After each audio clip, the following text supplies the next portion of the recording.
Bem, boa tarde a todos. Só um minuto, não gasto mais que isso, mas queria obviamente cumprimentar-vos, dizer que é um gosto. Estamos na terceira conversa e estas têm sido, de facto, conversas muito interessantes. Nós temos vindo a desenvolver isto, obviamente, no âmbito do Pacto do Porto para o Clima e naquilo que é um grande objetivo que a cidade tem e que está a mobilizar uma série de parceiros. Eu queria dizer que nós temos muitos parceiros que têm vindo cá, já nestas pequenas sessões, mas nas outras seguir-se-ão, que têm trazido bons exemplos, mas acima de tudo têm ajudado à discussão e tem sido muito interessante perceber que desta discussão já tem também partido outra das grandes objetivos destas reuniões, que é algum networking que permita que outras pessoas possam depois absorver ou aprender com aqueles que vêm cá trazer alguma dessa informação. Queria obviamente agradecer a este painel excelente de oradores que aqui temos e ao nosso moderador também. É um gosto perceber que também tem esta, com uma agenda certamente muito complicada, tem esta disponibilidade para vir aqui partilhar com a cidade do Porto, com as pessoas que aqui se têm juntado. Portanto, queria-vos agradecer imensamente sobre um tema ainda para mais, que é um tema, eu diria que nós falamos muito em mudanças de paradigma, mas quando falamos na construção, eu acho que estamos mesmo a assistir a um salto quântico naquilo que é o futuro na construção. E é muito bom perceber também como é que as empresas portuguesas estão a olhar para este futuro e espero eu que esse futuro esteja muito ligado também ao desenvolvimento do Porto. Portanto, é isto também depois que esperamos. Portanto, sem mais delongas e agradecendo a todos a presença, queria passar a palavra ao Engenheiro Bento Aires, que é aqui Presidente da Ordem da Região Norte dos Engenheiros. Portanto, para quem é engenheiro, isto é sempre um gosto de tê-lo aqui. Muito obrigado. Eu talvez convidasse os meus 3 amigos para se juntarem já aqui ao painel antes das apresentações.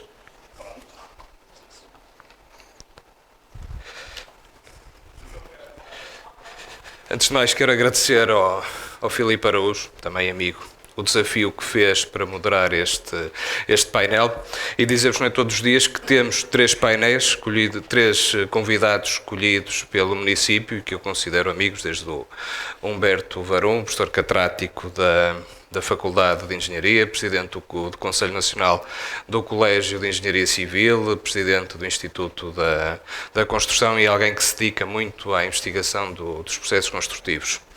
O José Mendes, que nos dispensa apresentações, professor catedrático da Universidade do Minho, especialista em cidades, sustentabilidade, desenvolvimento sustentável e que hoje também tem a missão de conduzir a Fundação Mestres Casais que se dedica a este tema.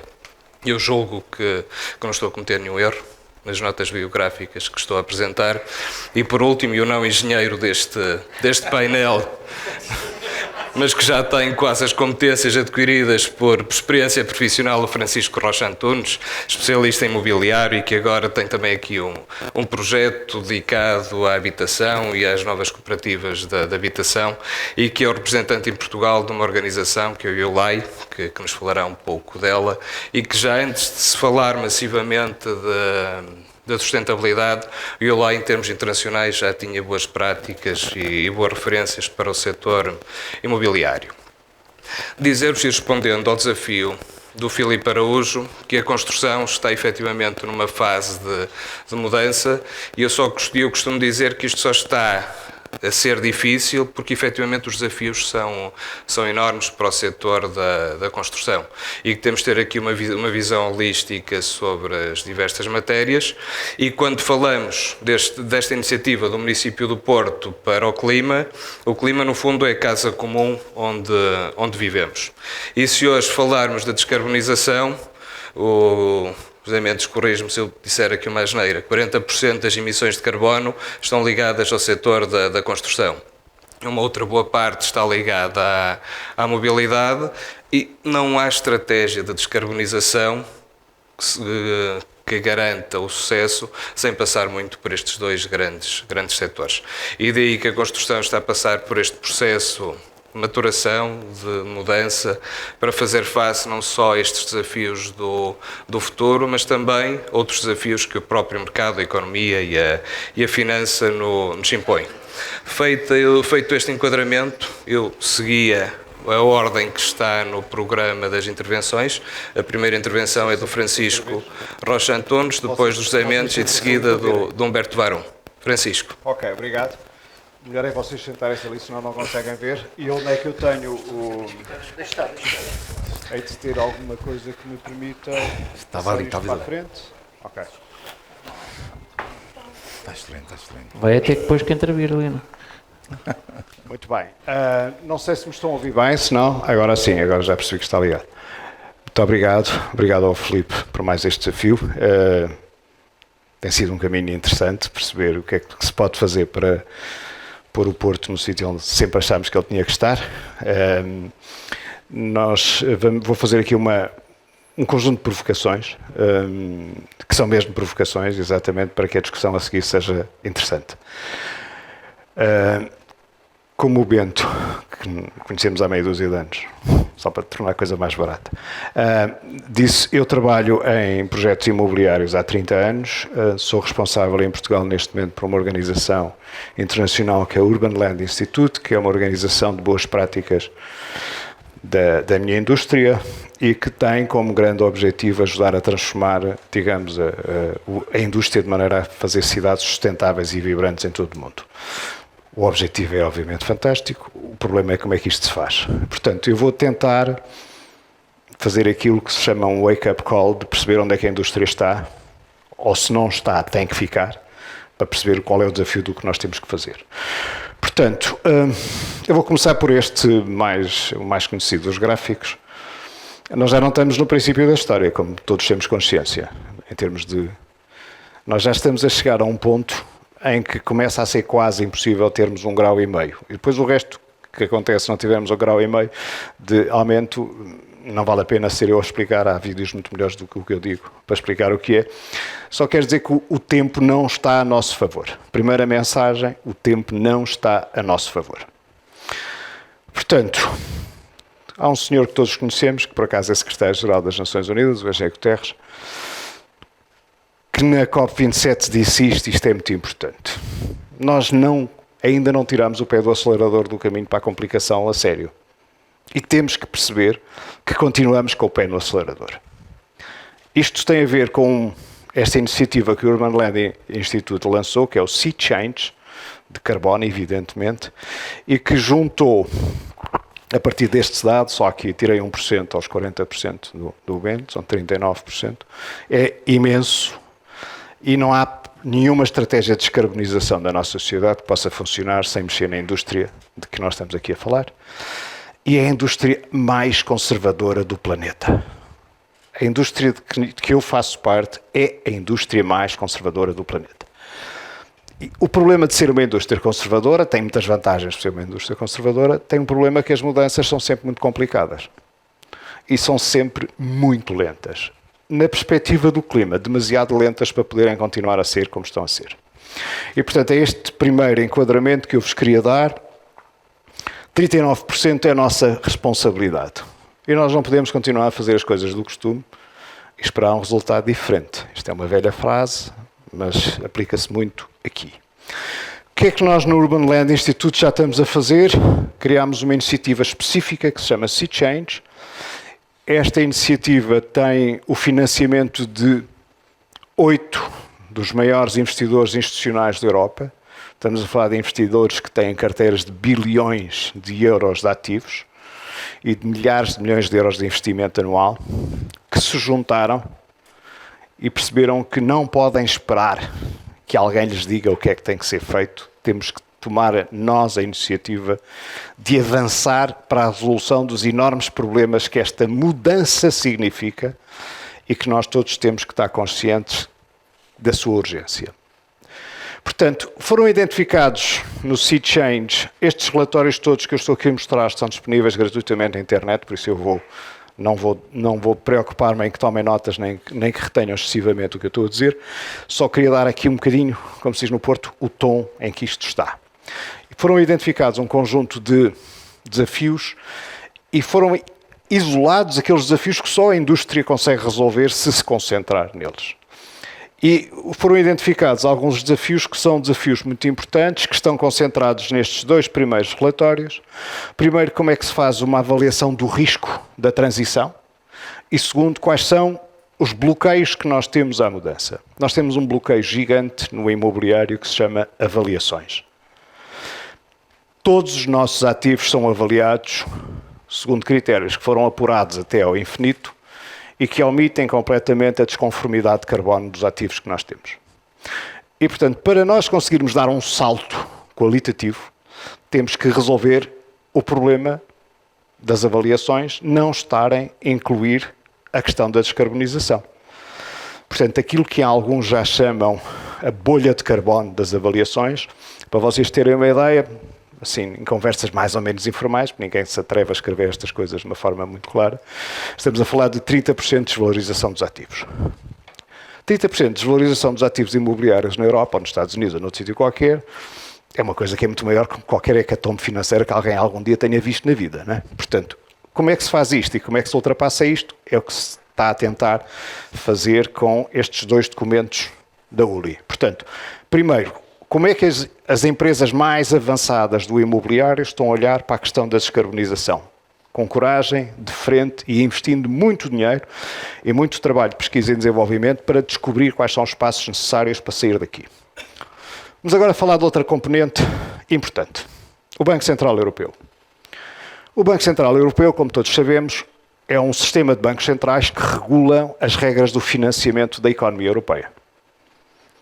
E o que é que isto de repente tem a ver com a descarbonização do imobiliário? Há um conjunto de objetivos que o Banco Central Europeu assume que também são dele, que vai fazer com que haja uma convergência entre aquilo que nós temos que fazer para descarbonizar a sociedade em geral, do qual o imobiliário, por muito exceção que se queira armar, não consegue sair, e o financiamento da economia. Há neste momento, que estamos aqui a conversar, ao fim da tarde no Porto, já há setores da economia neste momento que já não têm crédito bancário. Neste momento. Não têm acesso a crédito bancário. Não podem fazer um contrato de renting, um contrato de leasing, nada. Porquê? Porque são aquilo que se chamam os setores castanhos da economia. São, neste momento, os setores mais ligados à comercialização de combustíveis fósseis, etc. Não é vão deixar de ter, é já não têm. Qual é a notícia que eu tenho para partilhar com todos? É que a seguir aos castanhos que já não têm crédito, vêm os setores cinzentos. Que não é por causa da cor do botão, mas é exatamente onde estamos todos que trabalhamos no imobiliário. São o setor cinzento. Depois há os verdes, que um dia temos que perceber como é que lá chegamos. Mas a urgência tem a ver com isto. O Banco Central Europeu já assumiu como absolutamente essencial para a sua parte da descarbonização da economia, que vai fazer alinhar as regras de financiamento à economia, leia-se às empresas, no seu alinhamento e conformidade com os Objetivos de Desenvolvimento Sustentável. Isto são os objetivos, não são os objetivos da União Europeia, não são os objetivos de nenhum think tank ambiental, são os objetivos do Banco Central Europeu. E não há nenhum banco na Europa que possa funcionar que não cumpra as diretivas do Banco Central Europeu. E, portanto, isto tem que estar absolutamente alinhado. Pronto. E agora vamos falar da terceira componente. A terceira componente é a União Europeia fez uma taxonomia que permite identificar o que é que quer dizer descarbonizar em cada um dos setores da economia. Houve muitas pessoas que acharam que descarbonizar era fazer uma parede com plantas no átrio da entrada do prédio da sede. Não é. É mudar a maneira como se fazem as coisas de maneira a reduzir o impacto, de facto, daquilo que se faz. E para isso ser feito, para que não haja dúvidas o que é entendido como descarbonização ou não, a União Europeia lançou, na sequência do pacto que assinou para descarbonizar a economia europeia, lançou uma taxonomia que agora, setor a setor, está a identificar o que é que quer dizer descarbonizar. E, portanto, com base nisso, fez-se um conjunto de coisas, tudo isto está disponível na internet, que diz exatamente o que é que nós temos que fazer para descarbonizar a economia, e isto vai chegar aqui a uma parte que era o único slide que eu queria mostrar, todo o resto eu posso prescindir por questões de calendário, que é este, que são os calendários de prazo que já estão escritos na pedra. Até janeiro de 2026, todos os projetos imobiliários que não estejam alinhados com os Objetivos de Desenvolvimento Sustentável podem continuar a ser feitos da maneira do costume, com um pequeno detalhe que pode fazer alguma diferença na conta das pessoas. Deixam de ter financiamento bancário.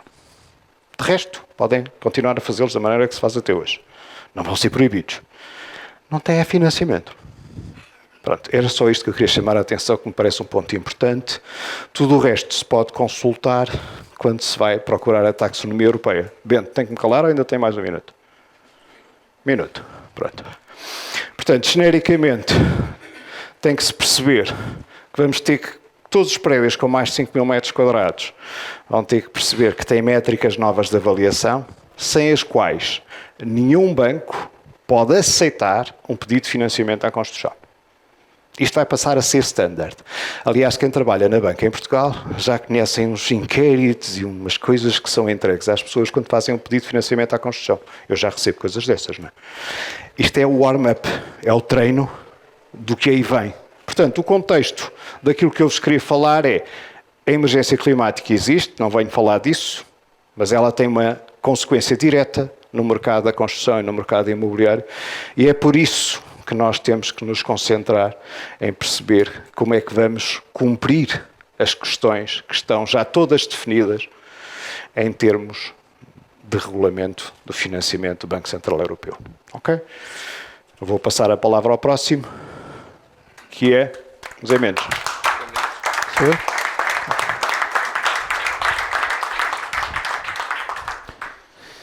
Ok.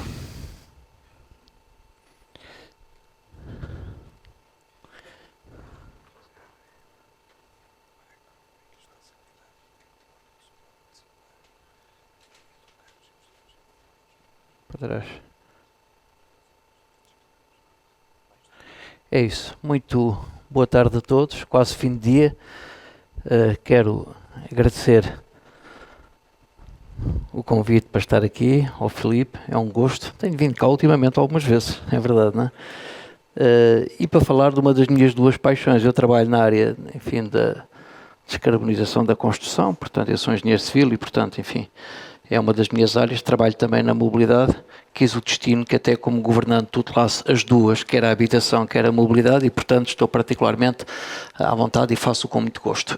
Isto é apenas um teaser, a conversa vai acontecer aqui, portanto a ideia era que escolher um ângulo qualquer, porque a descarbonização é um mundo muito complexo e muito vasto, e portanto eu apenas trouxe aqui o tema da circularidade, que acho que é um dos temas em relação aos quais há um déficit maior no nosso setor da construção, no nosso, enfim, quando digo nosso é em todo lado, não é só em Portugal, este tema não é só nacional.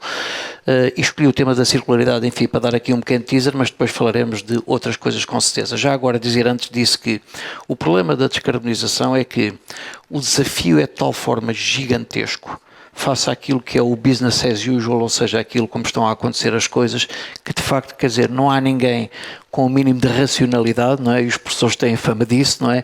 Que olhe para os emissions gaps e, portanto, todos aqueles relatórios que mostram aquilo que era preciso fazer para garantir a limitação do aquecimento global a 1,5 graus até ao final do século e aquilo que está a acontecer, na verdade. Quer dizer, o gap é tão grande e nós vemos como é que as indústrias estão a trabalhar que, de facto, toda a gente fica com os cabelos de pé, não é? A verdade é que, enfim, em números assim mais ou menos redondos, se nós tivermos 50 gigatoneladas de CO2 emitidas anualmente em todo o mundo, nós temos que descer isso até 2050 para 5, não é? Temos que descer 90%, não é? Quer dizer, 90%, não é? Outro número interessante é o estoque construído. Há estimativas que indicam que até 2060 pode duplicar. Isto é, a massa construída existente no mundo pode duplicar. E há quem goste de fazer aquelas pequenas comparações. Isso é mais ou menos nós termos a cada mês uma nova cidade de Nova Iorque. Quer dizer, são números gigantes, quer dizer, eu não, pessoalmente tenho até dificuldade em ter a percepção enfim, do que é que significam esses números. Sabemos que a tarefa é gigantesca, mas isto é como tudo, quer dizer, ninguém come um elefante de uma vez só e, portanto, temos que o cortar às postas e temos que, a cada posta, sermos capazes de trabalhar. O tema da circularidade é um tema absolutamente crítico, portanto, basicamente preocupa-se com a nossa capacidade de, sobretudo no setor da construção, que tem muito resíduo, portanto, tem muito subproduto, sermos capazes de voltar a colocar esses recursos na economia, não é? E não de cada vez temos o custo de os depor em algum sítio, o custo ambiental, e estamos a extrair. O extrair, para além de lapidar o património natural, o capital natural, não é, se quiserem, tem outra consequência, é que extrair é muito custoso. Eu acho piada que as pessoas falam muito dos combustíveis fósseis nos automóveis, que o processo de combustão nos veículos dos motores, de facto, gera muito CO2. Mas quase ninguém se deu ao trabalho de ir ver o custo que é colocar o combustível aqui onde nós estamos, não é? Quer dizer, trazer o que eles chamam o well to tank, trazer o combustível desde o poço, não é, do petróleo ou o reservatório do gás natural até aqui.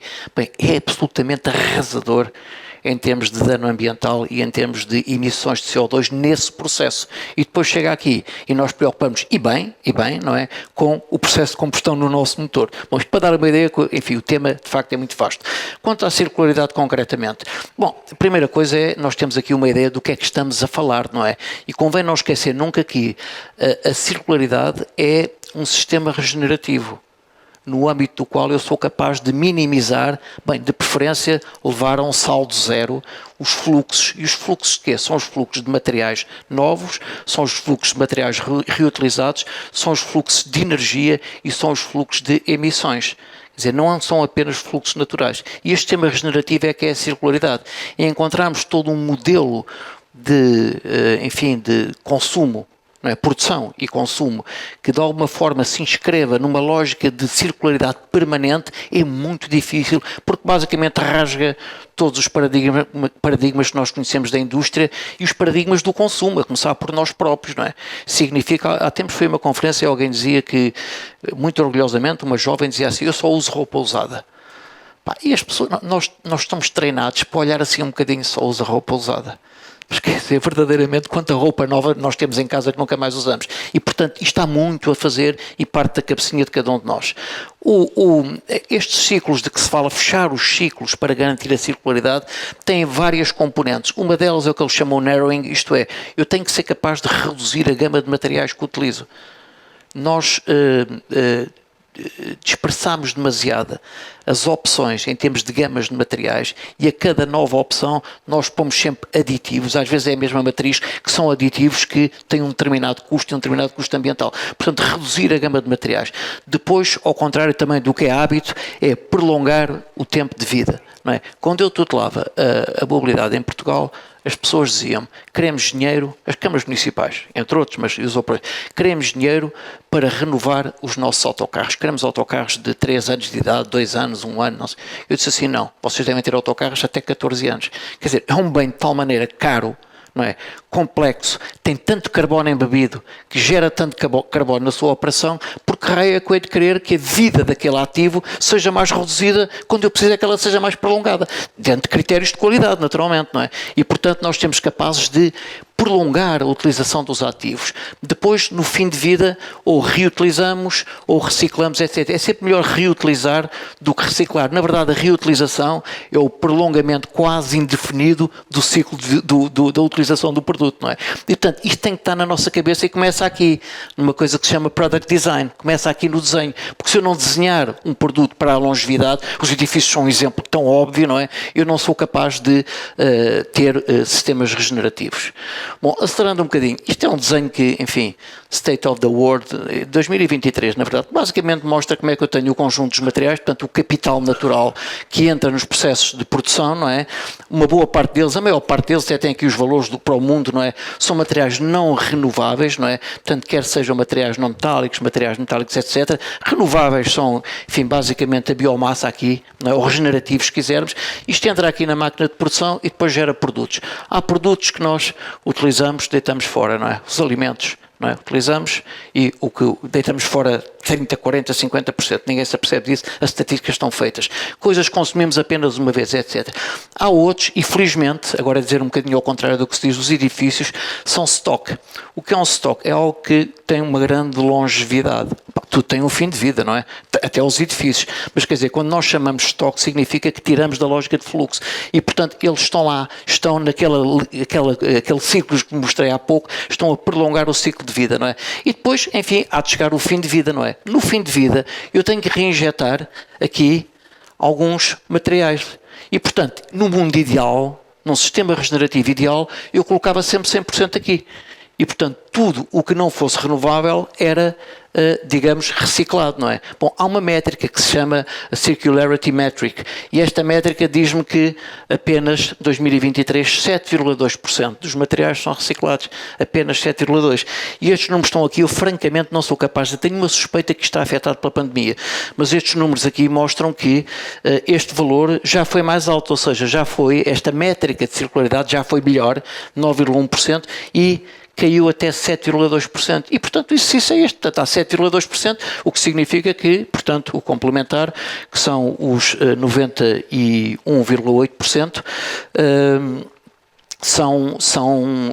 ou 92,8%, assim é que é, são de facto perdidos, não é? Nós olhamos ao material que é extraído, portanto material virgem, se quisermos, que é extraído em cada ano, não é, em gigatoneladas, em 1972, tal e 1972 foi quando pela primeira vez o Clube de Roma começou a falar dos limites do planeta, não é, os boundaries do planeta, e então extraía-se 28,6 gigatoneladas de produtos, portanto anualmente naturais, não é, portanto recursos naturais. Vejam bem a aceleração, em 2000 já ia em 54,9, aqui desde 2016, mas a COP21 na verdade é de 2015, portanto tem aqui uma discrepância, é praticamente 99, depois Glasgow, não é, que foi há 2 anos, 101 gigatoneladas, portanto, e estamos aqui. Entre este ponto e este ponto, aqui em Paris, só falávamos que é preciso mudar tudo, não é? Mas a verdade o que é que mudou, não é? Vejam bem, passámos de 90 para 100, não é? Num período de apenas 5 anos, não é? Para 100 gigatoneladas. E, portanto, se nós continuarmos sem nada fazermos, sem nada mudarmos, o que vai acontecer em 2050 é que estamos nas 170, 180 gigatoneladas por ano, versus 28 em 1972.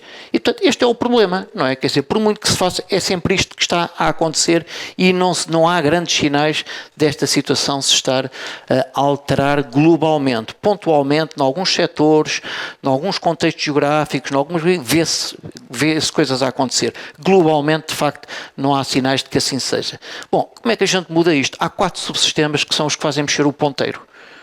E vamos ver, isto é aquela regra, não é, de Pareto, não é? Quer dizer, convém a gente pôr o esforço e os recursos naquilo que faz mexer o ponteiro. Lamento muito pelos nichos, tudo é importante no fim do dia, mas quer dizer, para um problema desta dimensão, desta escala, ou eu ataco fortemente naquilo que faz mexer o ponteiro, ou então andamos aqui a enganarmos uns aos outros, que às vezes é a sensação que nós vamos tendo.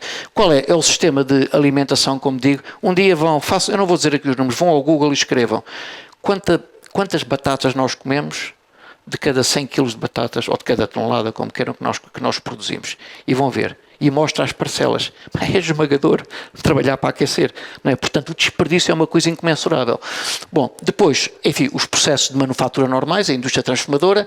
Depois, estes dois, que são o ambiente construído e são a mobilidade e os transportes. Estes fazem mexer o ponteiro. A construção vale 10% das emissões globais, anuais, e a operação dos edifícios vale 28%, anda aos 38%, 39% que foram referidos já há pouco. Este que está aqui vale um terço, 25%, 27% das emissões globais. Varia, mas 27% das emissões globais. Portanto, este mais este, se eu conseguir atuar aqui, e atuar aqui, vamos ver, corresponde a necessidades básicas, a mobilidade e a construção, não é? Mas atuar aqui, de facto, é muito eficaz se tivermos medidas muito, digamos, direcionadas. O que é que, olhamos aqui para o mapa da Europa, o que é que vemos? A métrica de circularidade de todos os materiais, 2019. E o que vemos é que na Europa são 12%, não é? Só 12% dos materiais é que são reciclados, o campeão é a Holanda com 30% e Portugal 2,3%. Todos os materiais, não é? Se olharmos apenas para os materiais resíduos da construção, portanto, construction, demolition waste, resíduos de construção e demolição, já vemos aqui uma coisa um bocadinho estranha, que é, na Europa já somos capazes de recuperar 88%, não é? Resíduos da construção e demolição. Em Portugal dá 93%, na Holanda dá 100%.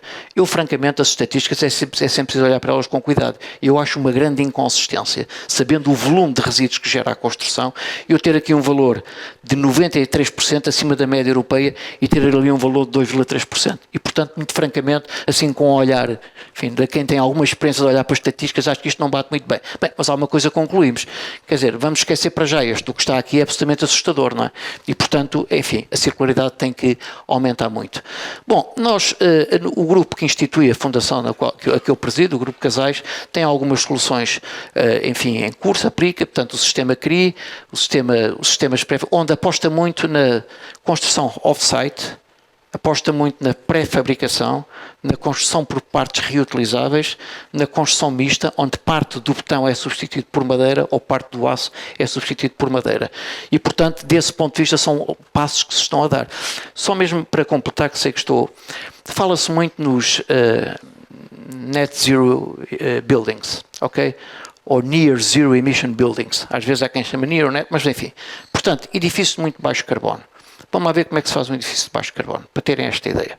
Não há assim muito que... Estou a falar de carbono incorporado, do que está metido no edifício. Vamos lá ver.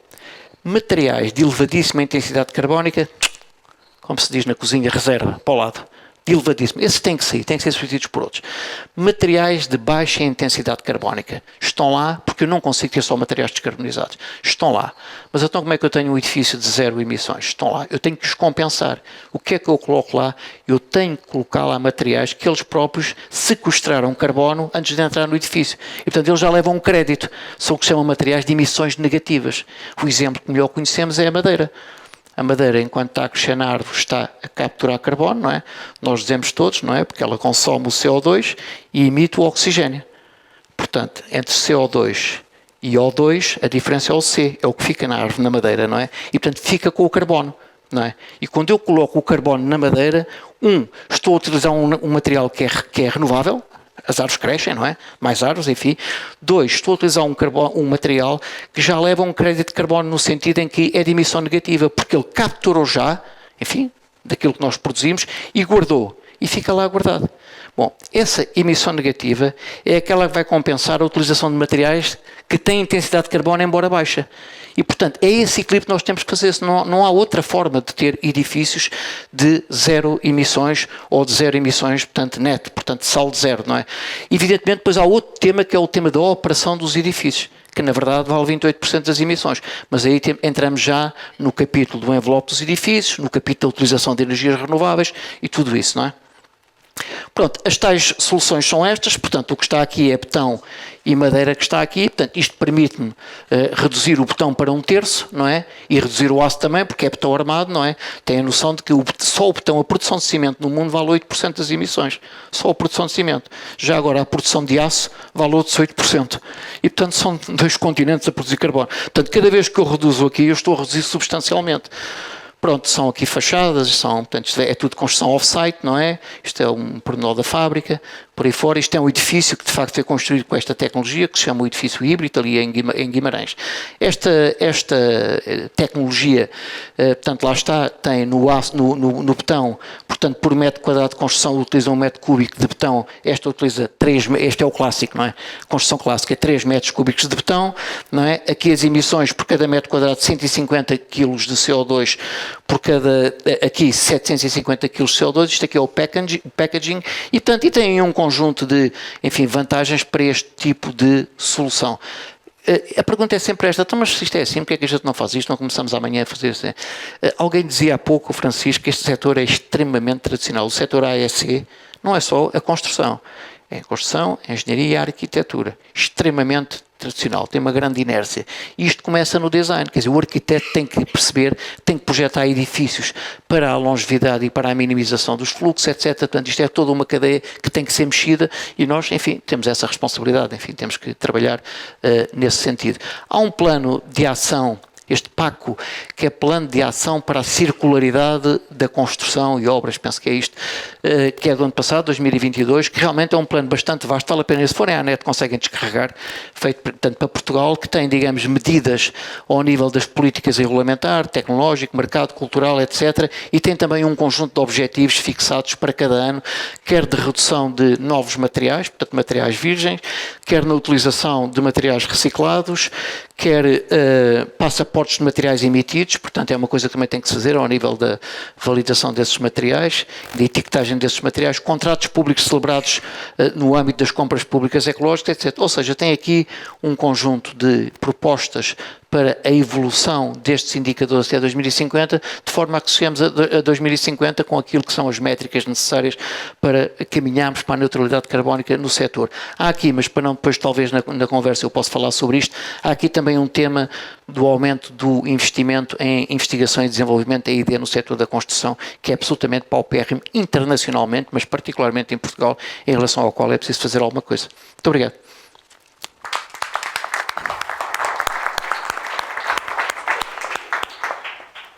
Bem, muito obrigado. Boa tarde a todos. Antes de mais, cumprimento e um agradecimento à Câmara Municipal do Porto, em nome do seu Vice-Presidente, pelo convite para estar aqui e em seu nome a toda a equipa que trabalhou na preparação deste ciclo de conversas. Cumprimento aos restantes oradores, ao moderador e a toda a assistência. Obrigado pelas palavras também simpáticas na apresentação, exageradas, influenciadas naturalmente pela amizade.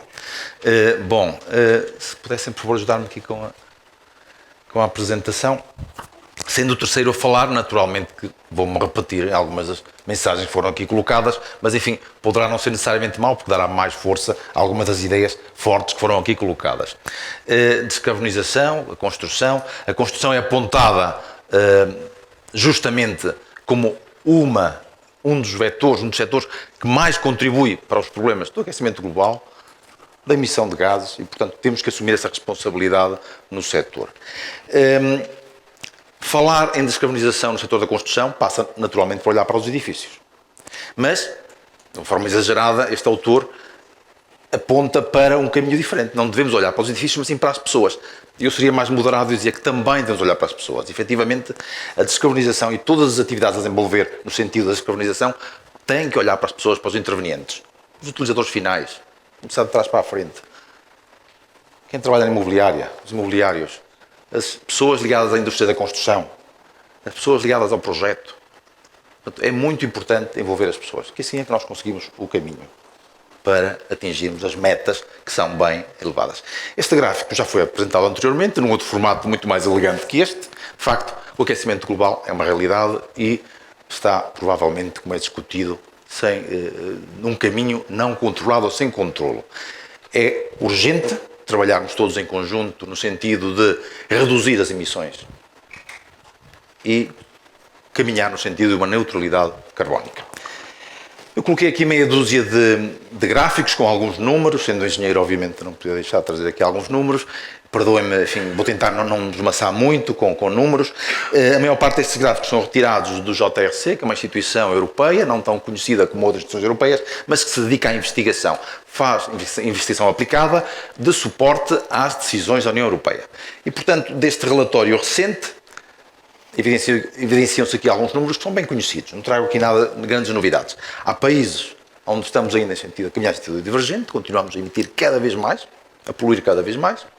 A Europa, enfim, iniciou a sua desaceleração já há mais de 20 anos, há cerca de 40 anos.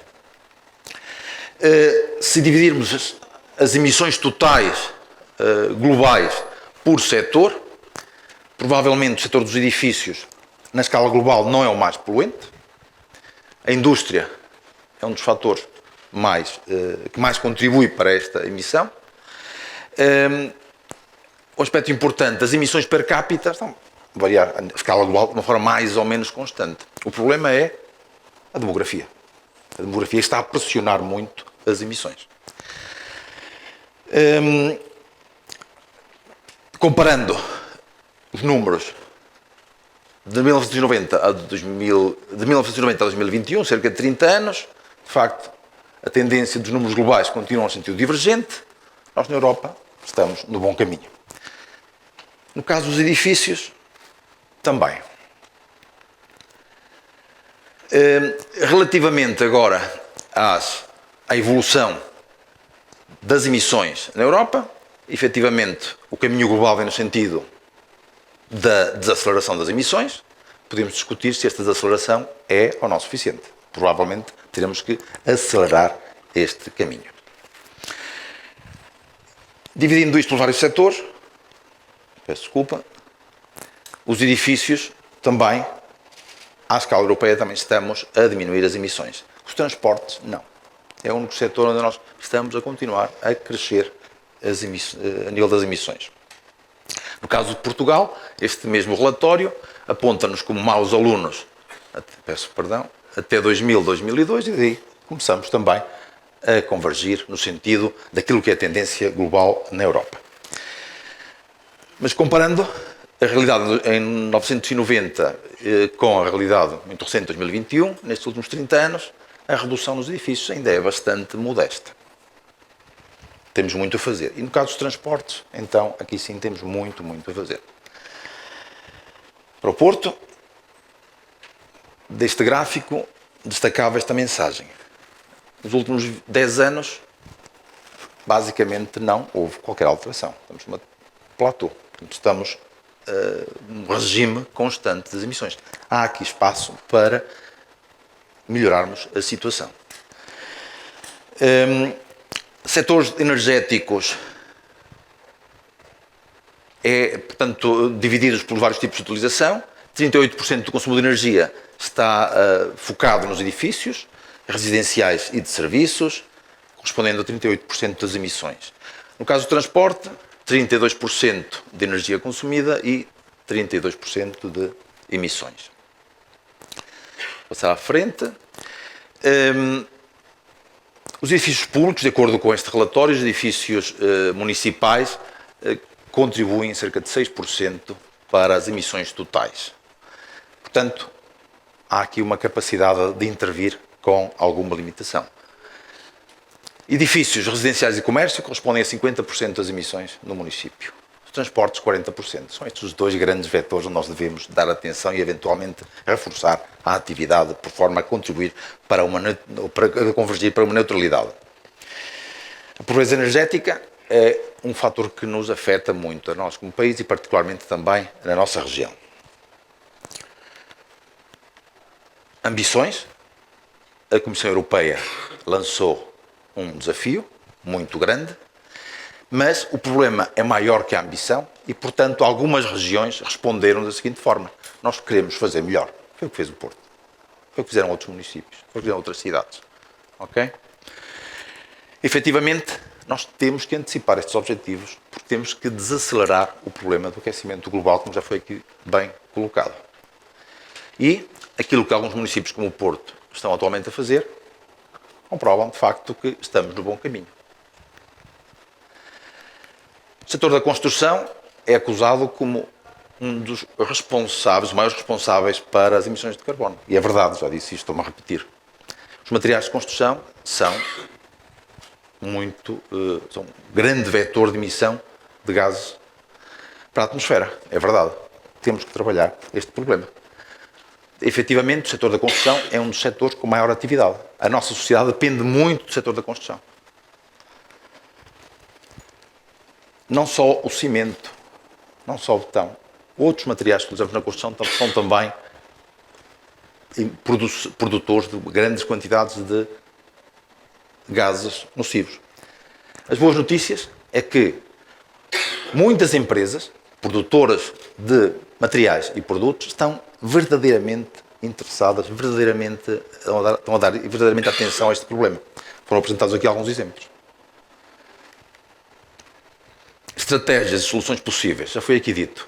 A abordagem para a descarbonização tem que ser feita de uma forma holística, fazendo uma análise holística de todos os vetores, de todas as fases do ciclo de vida dos produtos. Desde a concepção, projeto, até a extração das matérias-primas, projeto, construção, aplicação, gestão, utilização de resíduos, gestão de resíduos e, finalmente, eventualmente, a reciclagem ou a reincorporação. Medidas possíveis, um pouco para alimentar, deixar aqui alguns reptos que possam alimentar depois o debate, alguma troca de ideias. Portanto, dizer que algumas das possíveis medidas que vou lançar aqui são bem conhecidas e algumas estão já em implementação na cidade do Porto. Eventualmente podem ser reforçadas. A questão dos transportes é fundamental. Nós estamos a emitir, um dos setores que mais polui são os transportes. Temos que repensar, melhorar a eficiência destas redes. Definir medidas que permitam reduzir as emissões associadas à mobilidade.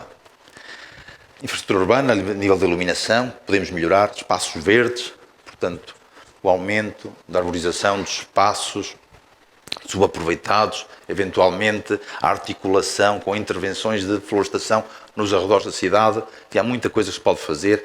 A escolha dos pavimentos também, aqui podemos ter ganhos significativos em termos das emissões. A reabilitação, permitam-me parar aqui 2 minutos, a reabilitação é uma das áreas onde nós devemos investir mais.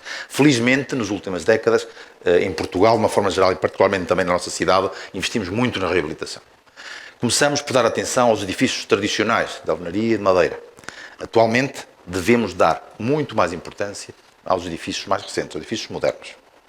Temos que transformar estes edifícios em edifícios ecologicamente mais corretos, mais bem comportados. Procurar soluções que permitam responder às exigências, quer em termos de conforto, quer em termos de emissões, mas também em termos estruturais. Um aspecto que não nos podemos esquecer, as intervenções nos edifícios devem responder a todas as exigências, mas também à segurança.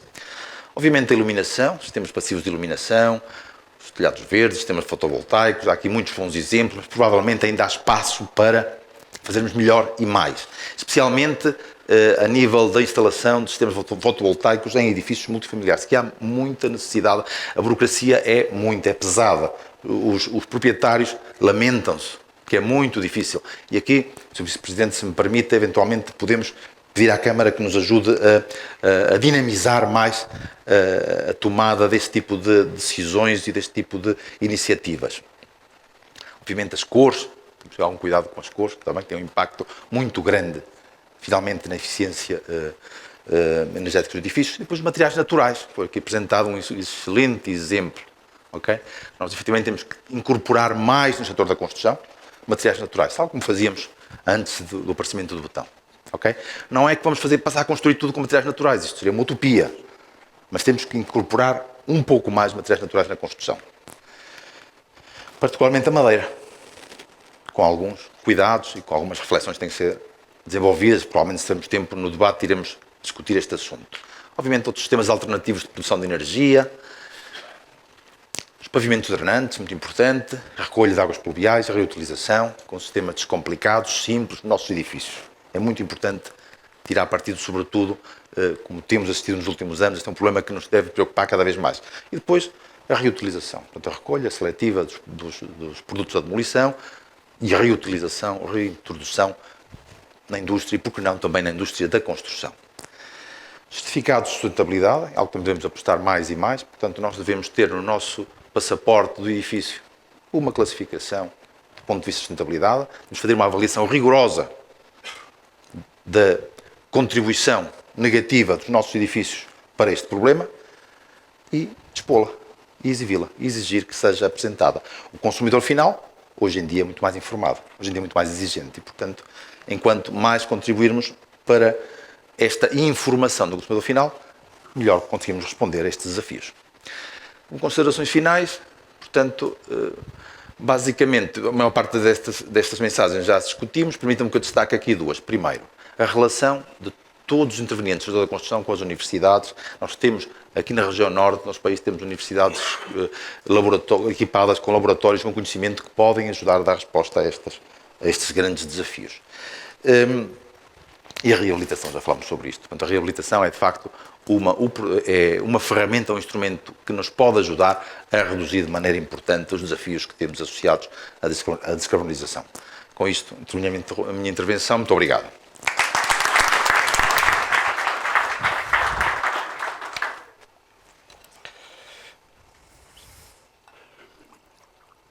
E para o Palanque? Acho que é para aqui agora. Para o debate. Muito obrigado às 3 excelentes intervenções, cada uma com várias tipologias. E eu, para arrancarmos o debate, vou começar aqui com uma provocação às 3 e pedir sempre uma abordagem em 2 escalas. A primeira escala macro, internacional, Europa, nacional, e depois um contributo à cidade do Porto e ao Porto, de que forma é que o Porto pode melhorar as suas estratégias, as suas políticas de descarbonização e de que forma é que pode induzir o comportamento nos promotores imobiliários, nos construtores, em todos os stakeholders do processo construtivo. Vamos inverter a ordem. Vamos começar pelo Humberto. E eu não resisto a fazer uma questão. O betão trouxe-nos até aqui. Foi talvez o material que mais a sociedade tirou partido, que permitiu a construção em altura, a massificação da construção, que permitiu construir pontes e que neste momento está a ser diabolizado sob o ponto de vista da descarbonização e da sustentabilidade. Como é que nós podemos preparar um novo betão para o futuro, a incorporação de novos materiais e desmistificar o betão como o patinho feio do processo de descarbonização e da sustentabilidade? Obrigado, Bento. Olha, apetece-me começar por culpabilizar os romanos, portanto, foram os culpados disto tudo. Efetivamente... O Asterix não diria melhor, não? Efetivamente... Estando nós no Porto... Efetivamente, nós na construção passamos a utilizar de uma forma quase que exclusiva o cimento, portanto, na produção dos betões e na construção, de uma forma generalizada, de tudo o que nós edificamos, portanto, edifícios, pontes, etc. E, portanto, se calhar exageramos. Hoje em dia, com os conhecimentos que temos, sabemos que é possível e deve-se apoiar o desenvolvimento de materiais à base de cimento, mas com menor incorporação. A notícia boa, que eu muito rapidamente projetei num dos slides, é que há muitas empresas que estão interessadíssimas e estão a desenvolver produtos alternativos para podermos continuar a utilizar os betões, mas com taxas de emissão muito, muito reduzidas e eventualmente até visando aproximar-se da neutralidade, com compensações. Bem, pegando nas compensações do Francisco, eu vou saltar e vou aqui aos sementes. O mercado da descarbonização, nós queremos chegar à neutralidade carbónica, podemos continuar a emitir CO2, temos que arranjar forma de o compensar para atingir a neutralidade carbónica. Quando é que vamos ter um mercado de carbono a funcionar? E de que forma é que o Porto pode andar mais à frente? Porto e o Norte e o país. Mas continuarmos a ter um Porto de uma cidade de referência, uma região de referência, a antecipar-se nesta neutralidade ou a conseguir compensar as emissões, já que não vamos conseguir deixar de emitir. Essa é uma pergunta, quase que fazia uma tese para responder a isso. Mas é crítica, mas é extremamente bem colocada, no sentido em que, quer dizer, um mecanismo mais eficaz para fazer qualquer transição, neste caso uma transição que se diz climática ou carbónica, é ir ao bolso dos incumbentes. E, portanto, tudo o que tem um custo, a gente tem que mudar. O que não tem um custo, nós mantemos o discurso, mas não mudamos nada, não é? Eu penso que já contei aqui a algumas pessoas que já terão ouvido. Aqui há uns anos atrás eu representava Portugal justamente na carbon pricing, portanto fixação do preço do carbono, coalition, uma coisa internacional do qual Portugal faz parte, e numa reunião, enfim, com uns governantes de outros países em Nova Iorque, num intervalo falei um bocadinho com uma pessoa que tinha feito um estudo nesse caso, uma pessoa chamada Joseph Stiglitz, conhecerão como Prémio Nobel da Economia. Ele disse-me assim, isto terá sido 2016, 2017, ele disse-me assim, Zé, mete uma coisa na cabeça, isto só vai mudar quando a tonelada de carbono custar $100. Eu olhei para ele, pensei assim um bocadinho, quem é que deu o Prémio Nobel a este tipo, não é? Porque à data, a tonelada de carbono, o valor que eu conhecia do mercado europeu, portanto do ETS, não é? Em Portugal chamamos CEL, Comércio Europeu de Licenças de Emissões, mas é o Emission Trading System, valia 7, 8 euros por tonelada. Ele falou-me em $100, eu achei aquilo inverosímil, não é?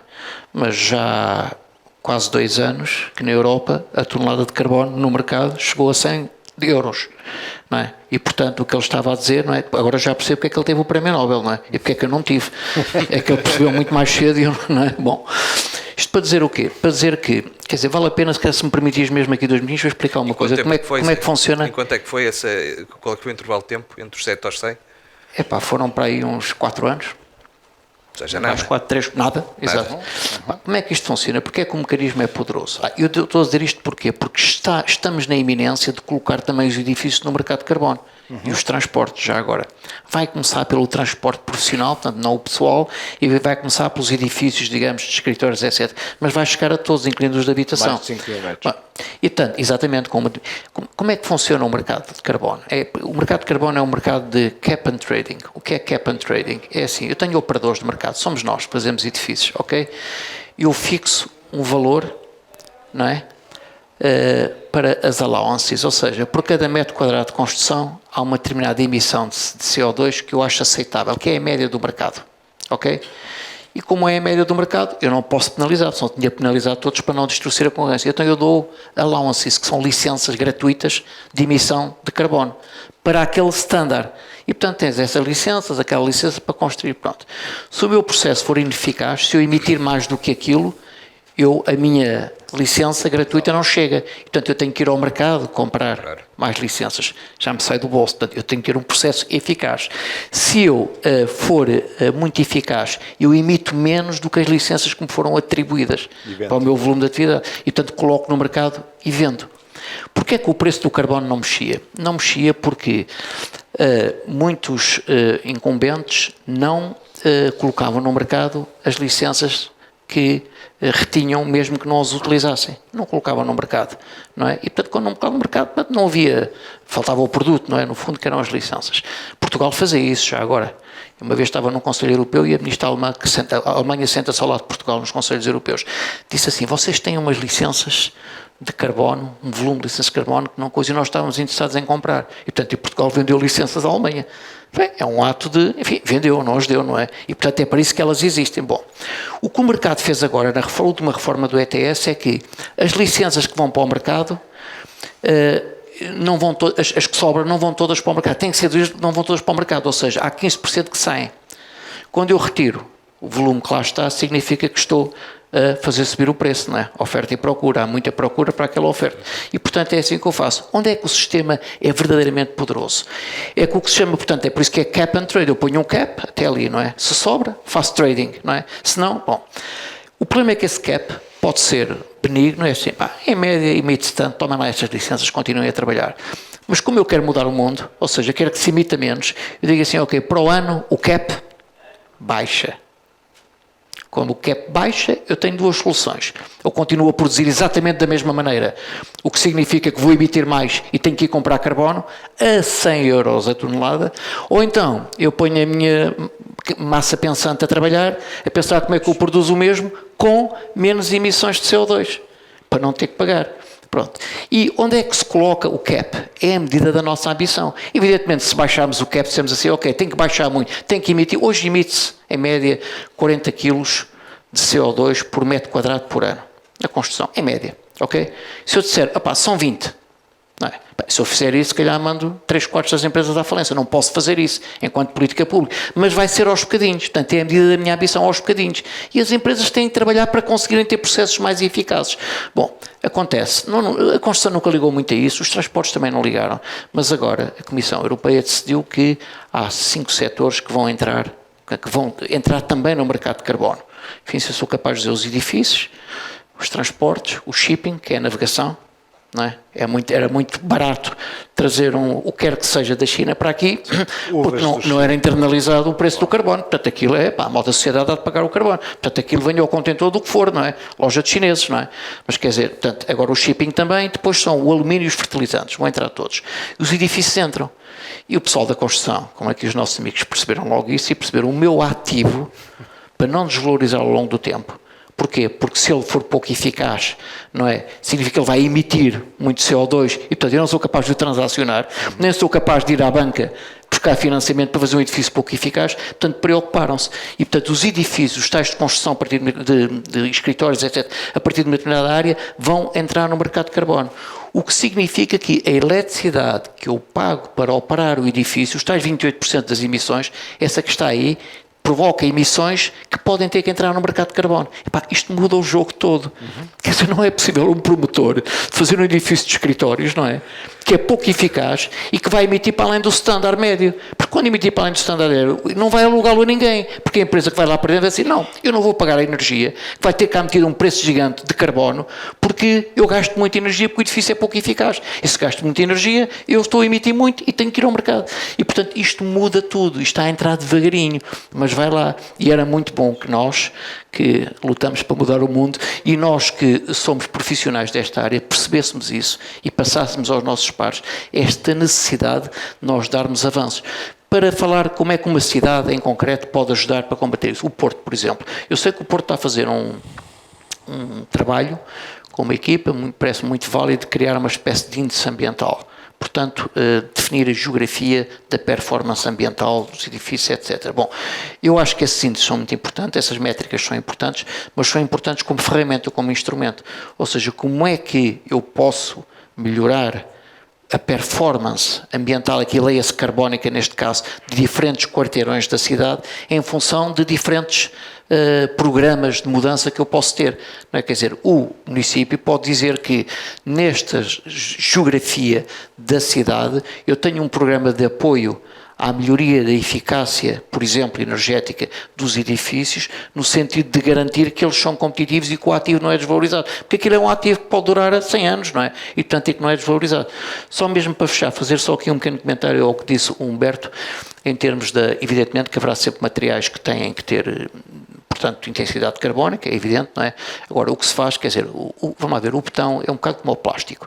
Convém não hostilizar, não é hostilizar, não...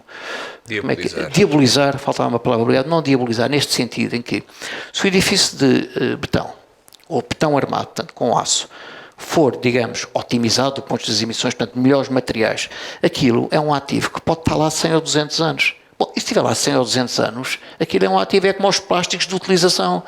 Quer dizer, eu diabolizo o plástico de utilização única. Quer dizer, não posso fazer uma coisinha de plástico para mexer um café e atirá-la para o lixo. Pá, isso é uma idiotice, que muitos de nós fazem, não é? Porque é assim. Portanto, aquilo está lá centenas de anos às vezes. E, portanto, desse ponto de vista, emissões por ano, aquilo é um bom investimento. Agora, como é que nós temos materiais mais eficazes? Bom, já falámos do betão, já há betões. O aço. Para produzir 1 tonelada de aço, sabem quanto CO2 é que se emite? 2,2 toneladas. 2,2 toneladas de CO2 para fazer 1 tonelada de aço. Não é? Mas já se faz, os nórdicos, os suecos, sobretudo, estão a trabalhar muito. Até já li aço neutro em carbono, não, só li, portanto, não sei qual é a técnica, mas portanto, utilizando processo de redução de hidrogênio e de fornos de indução elétrica, já se produz aço com escala industrial a emitir apenas 300 kg por tonelada de aço. Pá, 300 kg é 6 vezes ou 7, é 7 vezes menos do que 2,2 toneladas, não é? E, portanto, se eu reduzir ou otimizar dessa forma, e é por isso que entidades como a Instituto da Construção, etc., trabalham fortemente isso. Se eu conseguir isso, e se eu fizer edifícios com longevidade, que estão lá há 200 anos, pá, não há problema nenhum com o betão, ou com o aço, não é? É um bocado esse caminho. Francisco, vamos para o lado do dinheiro. Sim. Falaste que os investidores institucionais já têm isto na sua agenda, Sim. Quer seja para grandes edifícios, para pequenos edifícios. O Porto e o país vivem de investimento imobiliário estrangeiro, em Portugal. Como é que nos podemos preparar para responder melhor para investidores que podem comprar, mas também para estarmos melhor preparados para responder a critérios dos próprios inquilinos, dos utilizadores, que têm já esta agenda da sustentabilidade, do ESG, no seu dia-a-dia? E a segunda pergunta, mais ligada à indústria, é: hoje nós vemos a certificação LEED e o BREEAM. O Humberto tinha ali um exemplo da LEED e do BREEAM, que são referenciais, um americano e outro do Reino Unido, e estamos a dá-las como boas para Portugal, porque isso é um apor, é uma certificação de valor no processo de avaliação. Isso aplica-se a Portugal? De que forma é que nós estamos a conseguir ter certificações que efetivamente sejam verdadeiras, reais e que certifiquem os edifícios no contexto em que vivemos? E tudo isto em 2 minutos, portanto. Não, tens 5, pronto. Bom, começar pela parte do investimento, que é mais fácil. Tens 7 até às 20. Do ponto de vista do investimento, o Porto já tem neste momento investidores dessa nova natureza, ou seja, já existem investidores cuja agenda de investimento é o impacto que têm quando fazem um investimento. E há investidores que já compraram ativos, estão a comprar mais ativos e estão a trabalhar no Porto já com essa agenda. A dificuldade não é os investidores aparecerem, é nós depois lidarmos com o dia-a-dia, com as entidades todas que ainda pensam em 1985 e que têm aquele mindset da regulamentarismo de portuguesa, que se não está previsto no quadradinho, não interessa o espírito da coisa, interessa o formato e o folheto da coisa. Portanto, nós temos um primeiro problema, que é fazermos uma coisa que é muito difícil, que é conseguir abrir, digamos, a regulamentação portuguesa àquilo que são as verdadeiras evoluções das boas práticas. Um exemplo muito simples, não vou nomear especificamente ninguém, mas vou dizer que, por exemplo, há práticas de remediação ambiental internacionais que que estão muito mais avançadas do que as nossas entidades nacionais impõem como regra. E, portanto, fazer compatibilizar aquilo que são investidores que já estão disponíveis para as melhores práticas e conseguir que eles consigam aprovar projetos com as melhores práticas em Portugal é o primeiro grande desafio. Não tem sido fácil, estou a trabalhar em alguns projetos desses, e o caminho é complicado porque as pessoas defendem-se muito. Sempre que falam com uma pessoa do imobiliário, não sei porque é que existe este problema, mas quando falam com uma pessoa do imobiliário retraem-se e, por princípio, desconfiam. Se calhar tem a ver com o que o imobiliário tem feito nos últimos anos, mas a verdade é que não existe esta predisposição para arriscar numa solução mais inovadora. Esse é o grande problema que nós sentimos, e há várias pessoas que estão a trabalhar com investidores que são esses impact funds, no Porto, concretamente, e a dificuldade é, eles trazem práticas e expectativas de investimento ambiental muito mais sofisticadas e muito mais avançadas do que aquilo que nós regulamentarmente aceitamos em Portugal. Portanto, não ficamos bem na fotografia porque eles estão disponíveis para correr um nível de risco que nós localmente... Que nós aceitamos, não é mínimas. Estás a dizer que nós aceitamos. Eu acho que às vezes é que nós entendemos. Eu acho que tem mais a ver com a percepção. Eu não quero dar um caso demasiado específico para não estragar a disposição de ninguém, mas há muita dificuldade destes nossos investidores novos em conseguirem explicar que já não é assim que se deve fazer, que é uma maneira mais sofisticada de fazer, mas as nossas entidades são sempre fazem parte deste filão conservador que todos temos, não é? As entidades fazem parte do ecossistema e, portanto, também são conservadoras. Portanto, há investidores disponíveis para isso, muito capitalizados, com uma perspectiva correta de longo prazo, portanto, que estão muito interessados naquilo que o Zé Mendes diz, das perspectivas dos 100 anos e dos 200 anos. Há gente com muita capacidade de investimento interessada e que já está a investir no Porto, assim as nossas entidades regulamentares sejam capazes de acompanhar a ousadia desta nova maneira de encarar o investimento, em que a taxa interna de rentabilidade não é a única métrica que conta. Eu tenho clientes que têm objetivos de desenvolvimento sustentável sistemáticos. Isto parece que é daquelas coisas que é muito engraçado falar, mas quando chegamos à concretização depois têm muitos obstáculos na sua aplicação. Portanto, primeira parte, os investidores já cá estão, já querem investir. Temos todos nós, profissionais desta indústria, que ter a abertura para a mudança e não para aquele incrementalzinho pequenino a que estamos habituados. Nós não vamos lá com incrementos pequeninos, não temos hipótese nenhuma. Ou mudamos mesmo a atitude, ou não vai haver uma forma milagrosa de resolver o assunto. E eu sou muito crítico do gradualismo nesta matéria. Porque nós não vamos conseguir resolver o problema vamos ter que mudar de vida. Nós vamos ter que... Eu sei que toda a gente tenta não diabolizar o botão e o aço. O botão e o aço têm que servir para aquilo que não dá para ser feito de outra maneira. Tudo o resto que puder ser feito de outra maneira tem que ser feito de outra maneira. E nós estamos longíssimo disso. Longíssimo disso. E, portanto, temos que ser capazes de ser mais ambiciosos, porque o calendário está contra nós. E, portanto, temos que ser mais ambiciosos. Ainda a tua segunda pergunta, a questão das certificações. Todos nós sabemos que as certificações internacionais foram feitas para contextos que não são exatamente os nossos, climáticos, etc. E que há, se calhar, algumas coisas que existem em Portugal que são mais ajustadas à natureza do nosso clima. Convém nunca esquecer que a maior parte dos BRIMs e dos LEEDs avaliam performance de edifício, não é?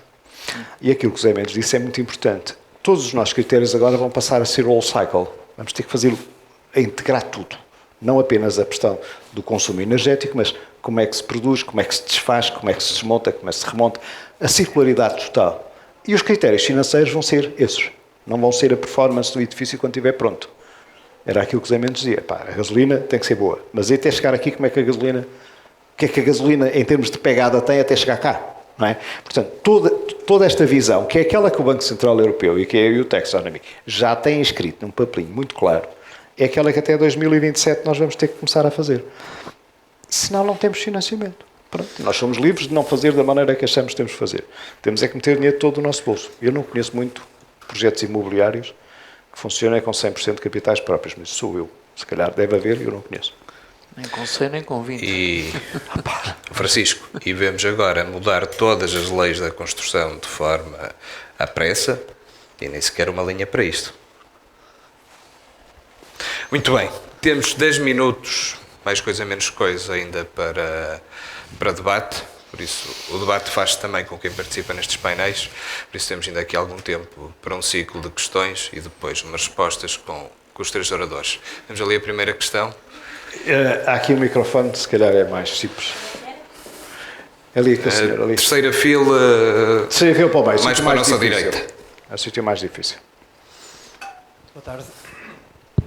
Boa tarde. Em primeiro lugar, quero felicitar este evento, porque efetivamente faz sentido estarmos a discutir e pôr este tipo de temas em cima da mesa para podermos todos evoluir.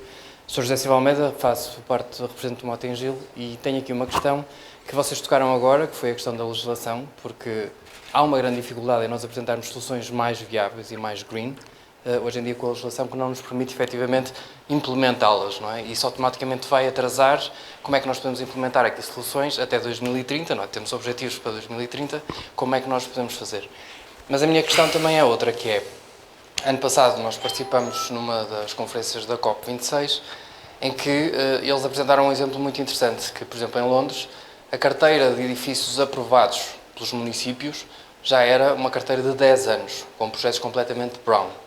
Por isso, eu não sei se isto está a ser tido em consideração, ou seja, os projetos que nós já aprovamos a nível do Porto, ou a nível nacional, e o impacto que isto vai ter em nós conseguirmos atingir os nossos objetivos. Ou seja, poderá ser uma dificuldade, ou como é que vocês encaram esta situação? Obrigado. Se quiserem, posso começar. Francisco, se calhar não vão ser construídos, não é? juntávamos 2 ou 3 questões e depois fazíamos as respostas todas no... Muito bem.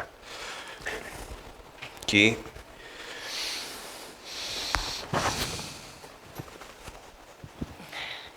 Olá e parabéns pela apresentação de todos vocês, que foi muito interessante. Senti só falta de um aspecto que tem a ver com o material. Eu ultimamente leio muito sobre algas, pronto, apareceu nas minhas leituras, e a alga me parece, pronto, é promovida como salvadora do nosso planeta e de todos nós, pela capacidade de absorção pronto, do carbono.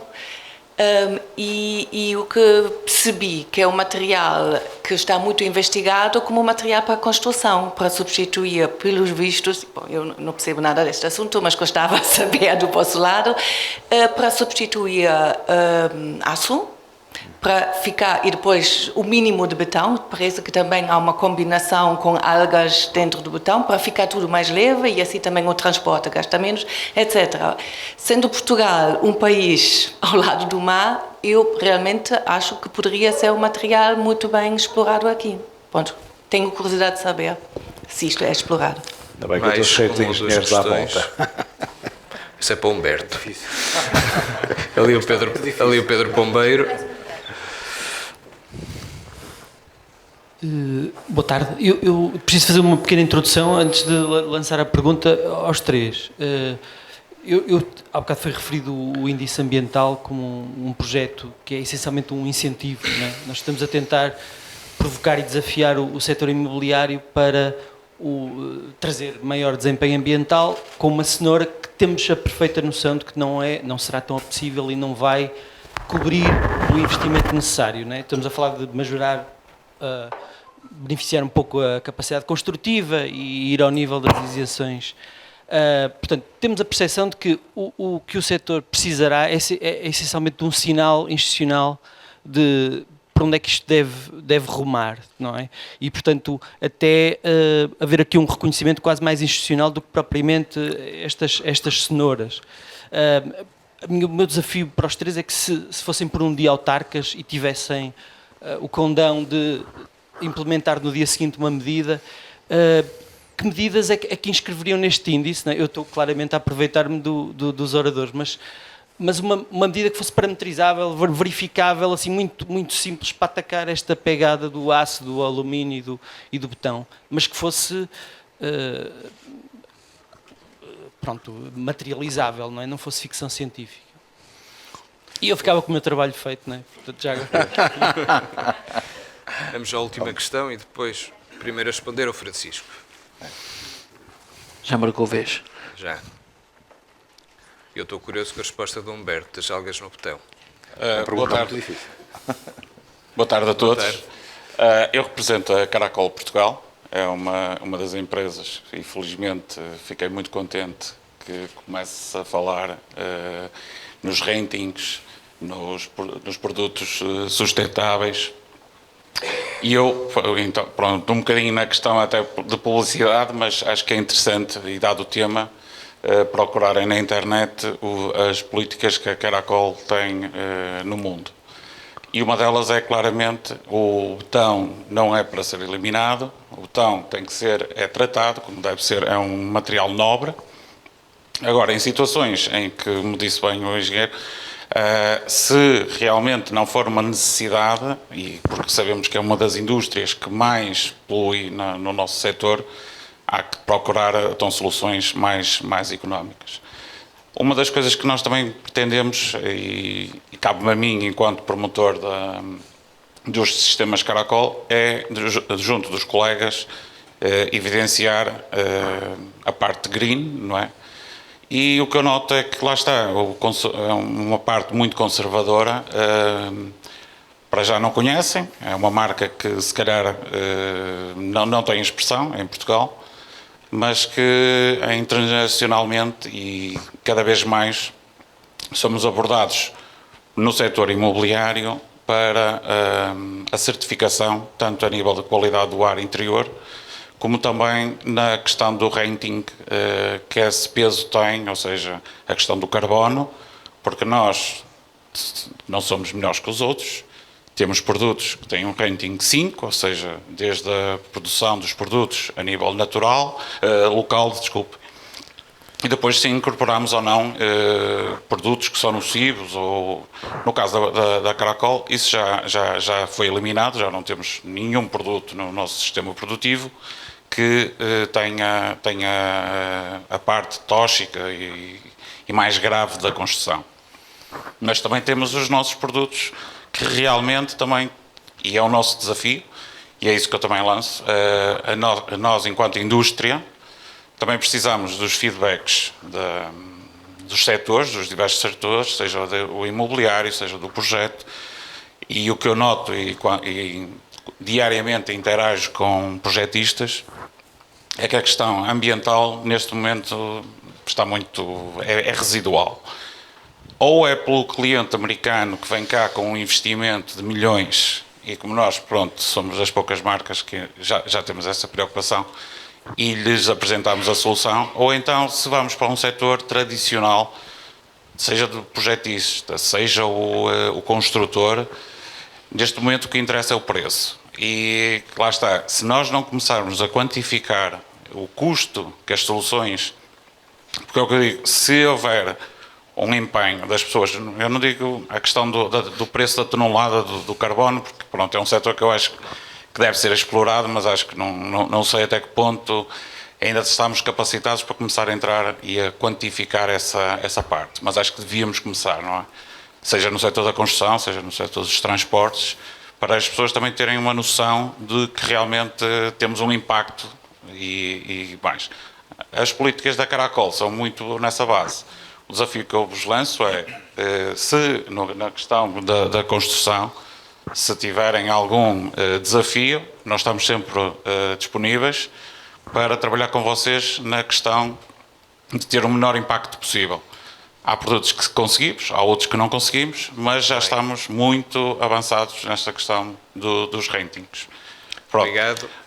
A última coisa que eu também gostaria de saber, porque é mais na parte académica, e eu não sei se estão ou não a ser implementados em Portugal, se existe, por exemplo, a questão da certificação a termos energéticos dos edifícios.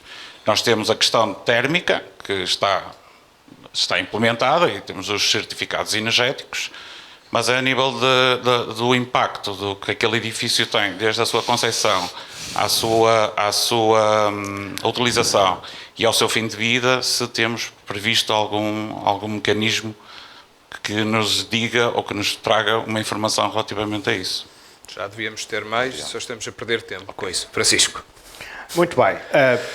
Pedro, diretamente à pergunta. Não vale a pena inventar a roda. Acho que o que é fazer é ir à EU Taxonomy e ver quais são os critérios que estão definidos, e são esses que toda a gente vai ter que seguir. Gostemos ou não gostemos, concordemos ou não concordemos, é por ali que as coisas têm que ir e, portanto, tem a ver com a pegada e com a maneira como é calculado o impacto de todos os materiais. Há ali um somatório, há ali umas regras, já está inventada a roda, tem que ser seguida aquela roda e aí por aí. E, portanto, EU Taxonomy, setor da construção, descer lá abrir mais 5 linhas e chega lá e tem lá exatamente o que tem que fazer e diferença, e não se faça outra, não é? Porque senão passamos a vida a fazer coisas concorrentes e depois temos isto e mais aquilo, depois nunca mais saímos daqui. E, portanto, é usar aquilo que vai ser obrigatório toda a indústria utilizar para ser eficiente e as métricas estão lá de forma muito clara. A EU Taxonomy foi inventada para isso. Ok? Portanto, a minha recomendação é vamos buscar a roda que está inventada. Portanto, primeira questão. Eu, Cátia, não conheço as algas, peço imensa desculpa, mas há uma tendência, uma das grandes tendências do imobiliário, não é necessariamente a construção para já, mas é do imobiliário, é finalmente a biofilia. E, portanto, os arquitetos e os projetistas mais avançados que eu conheço já incorporam de forma explícita ou não explícita a biofilia na definição dos conceitos de espaço e de utilização do espaço. E por essa via, mais cedo ou mais tarde, provavelmente mais tarde aqui do que é costume, vamos chegar à utilização de muitos organismos para reduzir, digamos, a fossilização clássica associada à construção. A madeira, neste momento, que é um material que até há 150 anos era o único material que se utilizava. Além da pedra.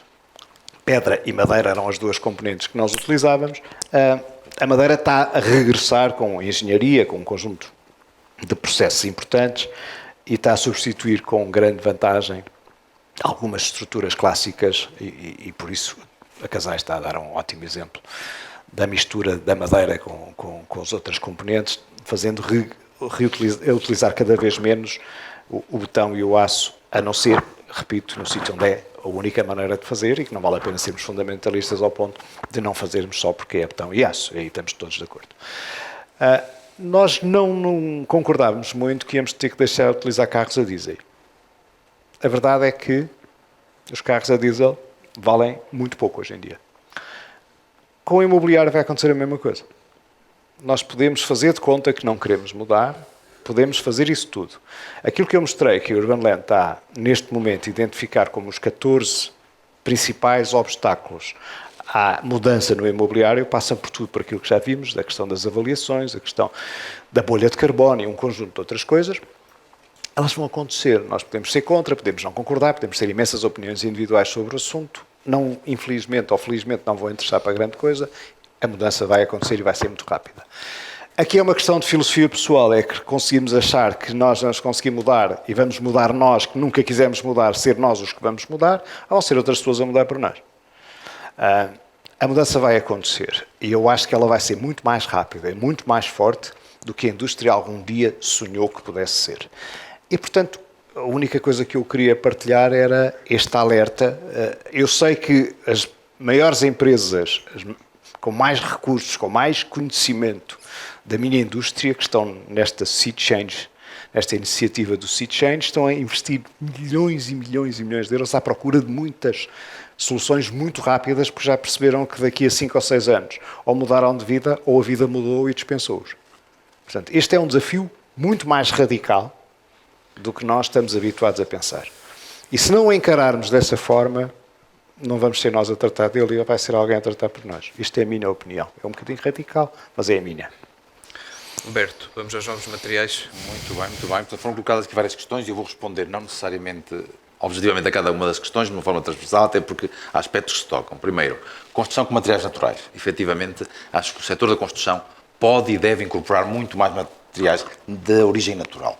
Falou-se na madeira, nas algas e em outros materiais. Nós, efetivamente, o setor da construção, em poucos anos, tem uma transformação brusca. Da madeira, a pedra, os solos, para o betão e o aço. Sonhar em voltar a outros tempos, utopia.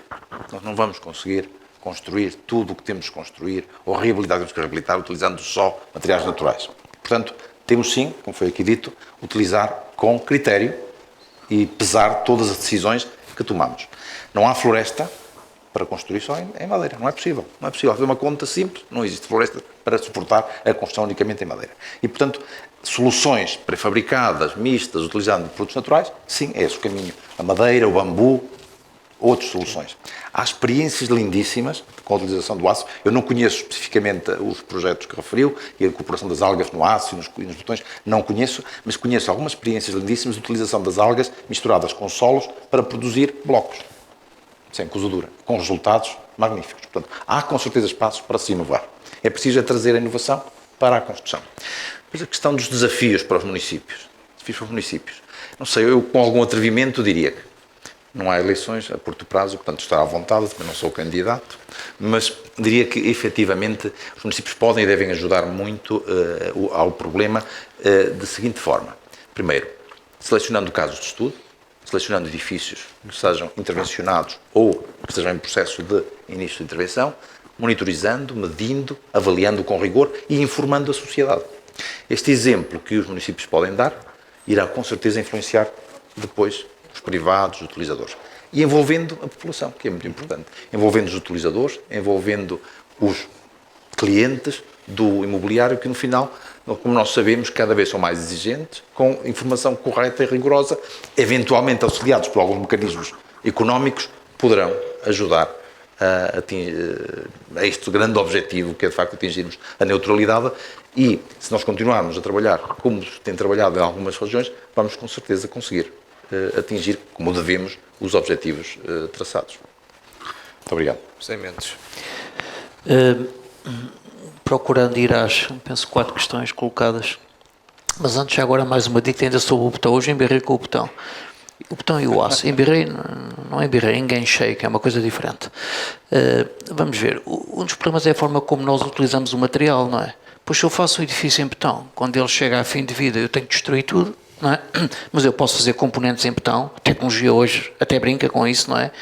Que eu posso reutilizar, que eu posso alterar, que eu posso adaptar, etc. Esse é o problema. Eu, quando estudei engenharia civil, de vez em quando lá vamos ver umas obras, quando era estudante, e nós chegámos lá, era assim, entrou a equipa do betão e das paredes e tal, pronto, sai, paredes em tijolo.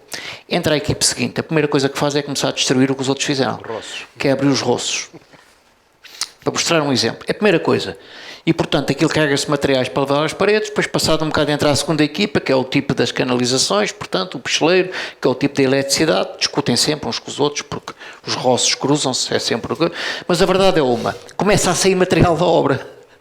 Começa a sair material, não é? Portanto, isto hoje já mudou bastante, ainda se vê, mas já mudou bastante, substancialmente. Mas isto foi assim, quer dizer, quando eu estudei era assim. E, portanto, evidentemente que isso é insustentável, quer dizer, isso é um caminho sem pés nem cabeça. Portanto, a forma como se utiliza, não é? Se for utilizado de forma racional, não é? Se for desenhado o design para a longevidade, para a adaptação, para a reutilização e no fim de vida, eventualmente, para a recuperação e, portanto, bom, então aí as coisas mudam todas de figura, não é? Pronto. Agora, em relação às perguntas, eu não sou capaz de muito responder às questões das algas, evidentemente, não, e também ali da empresa, é Caracol que me disse. Bom, Caracol. Hã? Caracol. Eu daqui à distância até percebi de Danacol e pensei, faz bem ao colesterol, deve ser bom. Mas depois é que percebi que era outra coisa, não é? Não sei, mas agora posso dizer alguma coisa, enfim, noutra perspectiva. É que eu ainda há bocado prometi e agora aproveito a deixa, não é? Que é a questão do ID, não é? Portanto, nós, enfim, não há nada que evolua, isso aconteceu em todas as indústrias, na indústria automóvel, etc., sem forte investimento em investigação, em ID. E aquilo que nós vemos, evidentemente que a nossa paisagem do investimento em ID em Portugal é relativamente pobre, não é? Relativamente pobre, comparado com o mundo desenvolvido, comparado com o outro mundo é rica, mas comparado com o mundo desenvolvido, o resto da Europa, uma grande parte da Europa é pobre. E os números são muito simples, quer dizer, globalmente, investe-se em ID na construção 1,4%, varia de ano para ano, mas à volta de 1,4% do volume de negócios, se quisermos, não é? 1,4%, portanto, é para ID. Ok. Se considerarmos a economia toda sem a construção, na construção, sem a construção já são 4,1%, e portanto aquilo é 2,5 vezes, quase 3 vezes menos. Em Portugal é 0,1%, é o único número que eu tenho, não sei bem quão credível é, mas não me custa acreditar. 0,1% do volume de vendas é que vai para a investigação. Dou-vos um exemplo mesmo internacional, o problema não é só nosso. A empresa que mais investe em ID no mundo é a Volkswagen. Investe 13 bis de US dólares por ano. Portanto, 13 mil milhões de dólares americanos por ano. Esse investimento anual da Volkswagen equivale às 25 maiores empresas de construção e de materiais do mundo. Portanto, são precisos 25, há colossos da construção tremendos, não é? Que faturam muito mais que a Volkswagen. Portanto, é preciso 25 das maiores empresas do mundo para fazer o matching, ou seja, para investir em tanta ID, em volume, como faz a Volkswagen. E, portanto, evidentemente que os carros cada vez, não é, já se conduzem sozinhos e as casas continuamos a ter que abrir a porta e a levar 14 chaves no bolso e não sei o quê. Quer dizer, a tecnologia automóvel, por exemplo, revolucionava isso tudo assim. Não é? Revolucionava isso tudo. Eu não sei se já foram a uma fábrica de automóveis ou, por exemplo, de navios, que também está muito avançada. Construir um navio ou mesmo construir um edifício. Aquilo é um edifício. Só tem um detalhe. Flutua. Mais nada. Ou seja, não é preciso fazer fundações, não é? De resto, aquilo é um edifício. Bem, aquilo tem pré-fabricação, construção off-site, assemblagem, etc. Incorporou muito da indústria da automóvel e da aviação também. Da aviação também. E nós na construção. Se compararem o mapa dos níveis de produtividade e, sobretudo, da evolução da produtividade nos últimos 50 anos, a construção está estagnada. Está estagnada a vinda, não mexe. Está estagnada. Se vemos a indústria automóvel, a indústria da aviação e a indústria dos navios, portanto, da construção naval, bem, até a agricultura, bem, a produtividade disparou completamente. E esta indústria olha para lá. Portanto, este é um primeiro tema que realmente tem que mudar, não é? Tem que mudar. Depois, duas questões, e cobro um bocado dos dois. Depois, mais duas questões. A questão da legislação, que colocou, não é? E depois o manifesto eleitoral para a Câmara do Porto. Aguardamos para o fim, que é para... Não sou candidato, nem isso, nem nada. Mas o problema da legislação é o seguinte, e tem muita razão, quer dizer, aliás, há pouco dizia, às vezes, nos meses em que acumulei, depois alguém teve a inteligência de perceber que não era humanamente possível, mas é que acumulei a tutela da mobilidade com a tutela da habitação, naquele bocado, eu chamei as pessoas do LNEC e tentei introduzir a obrigatoriedade dos eurocódigos. Mas toda a gente projeta com eurocódigos. Nas universidades só se ensina eurocódigos. Só se ensina eurocódigos, não é? Mas eles diziam, não, o LNEC, chegaram lá e tal, não sei se a malta vinha meia de muletas e tal, e não sei o quê. O LNEC faz levar uma universidade cujo nome eu não vou referir, não é? Era o amor ao rebap. Que tem os anos que tem e os professores têm mais ou menos os mesmos anos que a universidade. Era o amor ao rebap. Era o amor ao rebap. Aquele rebap, eu estudei pelo rebap. Portanto, já toda a gente projeta com aquilo e eles não deram a luta toda, era preciso fazer 1000 estudos e também foram poucos meses, porque senão eu ia dobrá-los, mas não conseguir pôr o raio do eurocódigo em vigor, não consegui. Aquilo eram 1000 problemas, eram tipos muito estimáveis, meus amigos, eu até pedi ao uso do Porto para irem lá, foi lá o Aníbal, foi lá a coisa, aquilo era só dificuldades, que era por causa justamente do risco sísmico na reabilitação. Porque os códigos que nós temos são só para construção nova, ponto número 1. Segundo, é betão. Eu aprendi a dimensionar em betão. Eu não sabia dimensionar uma viga de madeira. Quer dizer, portanto, isto é a verdade. Quando estudei, não é? Pronto. E, portanto, é só para construção nova e esquecem-se da reabilitação. O problema é que 90%, digamos, do problema está no estoque existente, não é? Que é preciso reabilitar. E, portanto, temos um problema desses, não é? E depois temos outro problema, que aí, se calhar, diz-lhe alguma coisa, se é da Mota-Engil e outras empresas que estão aqui, é que a contratação pública, que é mais ou menos o farol, digamos, das regras de contratação, os privados procuram seguir um bocado, a contratação pública é completamente cega em relação a isso. É claro que é fácil, eu trabalhei para o Estado a vida toda, acumulei com outras coisas, mas trabalhei muito, sou professor e, portanto, as desculpas são todas e mais algumas. É o Código da Contratação Pública, é o Tribunal de Contas, é o processo de licenciamento das câmaras, é só desculpas. Isso é muito verdade. Mas eu tenho um estudozinho, e posso enviar para quem quiser, eu já demonstrei que com o atual Código da Contratação Pública eu consigo colocar lá critérios de sustentabilidade na construção. E fiz isso a pedido de uma Câmara ou outra. Eu estou a dizer que posso enviar como fiz para uma Câmara ou outra, se calhar não tenho essa liberdade, mas filo, está lá. E então, a Câmara, depois de estar aquilo feito, isto era bom, que era o critério de porcentagem de reutilização, não sei o quê, não sei o quê, valorizar propostas que fossem mais sustentáveis, não é? Bom, questão seguinte, os nossos técnicos não agarram nisso. Já estão habituados, É isso. Já estão habituados, Esse porque é o problema. Mas eu não estou a tirar a culpa para os técnicos. Eu estou a dizer que isto é um sistema, não é? Se calhar foram foram reciclados, têm uma cultura de reciclagem. Se calhar alguém quer fazer isso e vai dizer, pá, tá, que isto é que faz lá diferente. Se disse assim, ok, temos aqui uma alteração de paradigma, vamos arranjar aqui uns dias, estes técnicos vão ser fechados com alguém, vamos seguir, e vamos sair daqui com um caderno em casa mais... Quer dizer, puxar as pessoas ao processo. Também às vezes a tirar problemas impossíveis para as pessoas, não é? A pessoa está lá, o trabalho até aqui, também não é assim uma coisa muito saudável. Portanto, isto não é estar a culpar os técnicos. Quando é que o sistema não está desenhado, não tem a cultura de mudança. E, portanto, quando eu já os convenci com o documentozinho que fiz, não é? Porque no passado, depois foram outras funções que ocupei, trabalhei com o Código de Contratação Pública, não é? Portanto, tinha que lançar concursos para edifícios, não é? Fiz isso na Universidade do Minho quantas vezes, não é? Para edifícios grandes. E, portanto, ganhei algum treino. Então aí, não, porque a gente não consegue, a gente usa o caderno de encargos que utilizámos no edifício do ano passado, o de há 10 anos, o de há 12 anos e não sei o quê. Mudam umas coisinhas com o Código da Contratação e, portanto, é aquilo. Portanto, esse é um problema. E, portanto, eu que tenho uma empresa, no sentido, enfim, em abstrato, no sentido majestático, tenho uma empresa que procura fazer, digamos, melhorar as coisas, fazer edifícios que são ativos, cujo valor perdura mais, etc. Portanto, tenho uma proposta de valor, mas se eu vou a um caderno de encargos da velha guarda, vou lá e perco o concurso. Portanto, desculpem lá a expressão, o burro sou eu, não é? E, portanto, esse é o problema, não é? Pronto. E, de facto, isso tem que mudar também. Agora, para não coisa, a chave para ganhar a Câmara do Porto. Está a tomar nota? Escreva aí, então. Olha. O Filipe já saiu. O problema, eu sei que o Filipe já saiu, mas eu já disse ao Filipe isto. O problema, como digo, nós estamos aqui a falar e falamos sempre na construção nova. Então, não sei o quê. Tudo bem, construção nova, temos que começar. Fazer o novo mal feito é desastroso. Mas convém não esquecer que 90% é mesmo esse o número do problema está no stock. Bem, o stock é um desastre.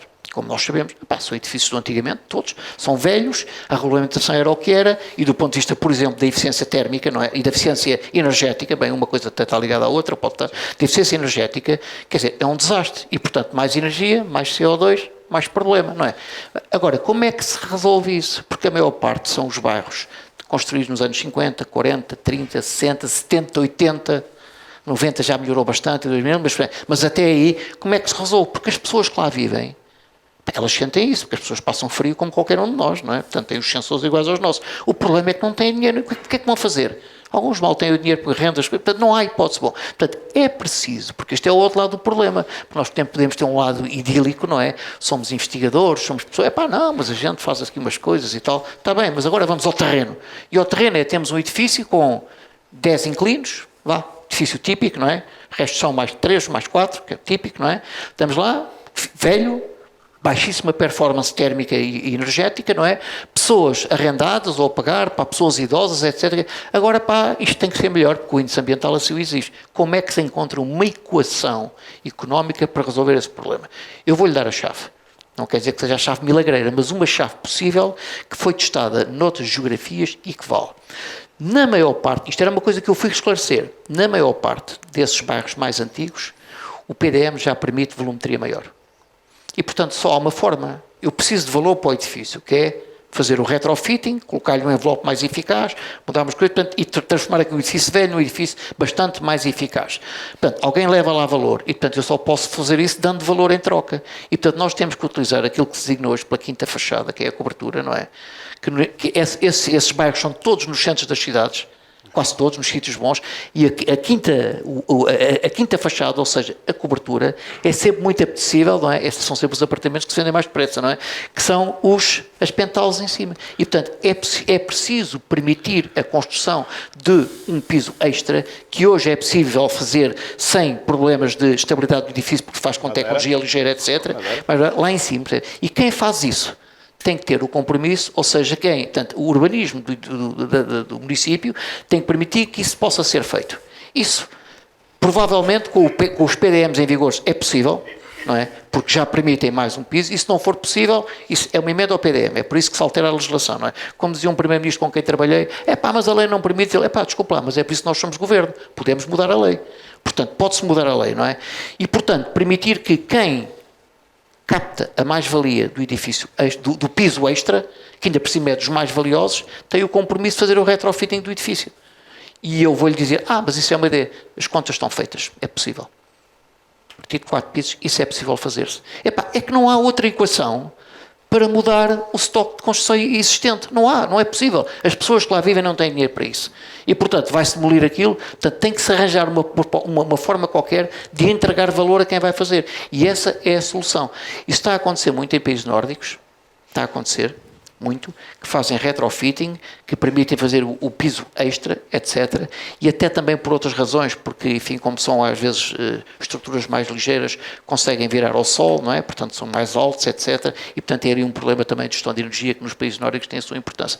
E, portanto, essa é uma solução. Se não for essa solução, olha, já pensei, já falei com tanta gente, já olhei, ainda não encontrei outra. Portanto, candidato-se. Fazer uma última questão, vou pedir 1 minuto só. Eu, esta semana, quando fui levar a minha filha à escola, vi lá num painel dos miúdos da primária, tinham posto palavras que representavam medo e esperança. E o futuro estava dos dois lados. Com esta agenda, daqui por 10 anos, estaremos aqui a discutir o mesmo ou matérias diferentes? Por ordem? Posso ser já eu? Podes. Tens 1 minuto. Eu vou com o Francisco. Porque eu vivi isso com a mobilidade, com os carros elétricos. Toda a gente dizia, tu és tolo, não se consegue carregar carros, não sei o quê. Não há carregadores, ninguém compra carros elétricos. E viveste, não é? e viveste portanto, com não há carros elétricos porque não há carregadores. Pá, eu lutei com aquilo. Eu disse, não me lembro uma vez numa reunião que as pessoas com um sorrisinho amarelo, este principiante, mostraram um gráfico do crescimento das vendas de veículos automóveis e dizer assim, olha, isto vai ter um ponto de inflexão, vocês vão ficar, que aquilo era uma coisa assim, eu acho que vai existir um ponto de inflexão, eu acho que vai ser radical, pá, porque o gênio das pessoas perante a necessidade é uma coisa impressionante. O mundo não começou quando a gente nasceu, há 50 anos, ou há 60, ou há 70, ou há 20, não, o mundo começou há uns milhares de anos, e ele foi sempre coisa, portanto, eu acho que vai haver uma inflexão e eu acho que as coisas vão acontecer. Tenho muita esperança nisso. Francisco. Mas com uma grande mudança da indústria. Ou seja, eu acredito na mudança, eu tento ser um agente ativo da mudança. Não acredito no gradualismo, como já foi muito claro. Acho que o espaço que vai aparecer para a inovação é enorme. O espaço para a reabilitação também. Eu acho que temos que ter a capacidade de tirar essa parte do medo do futuro. Mas não vale a pena estarmos aqui a adiar tudo, não é?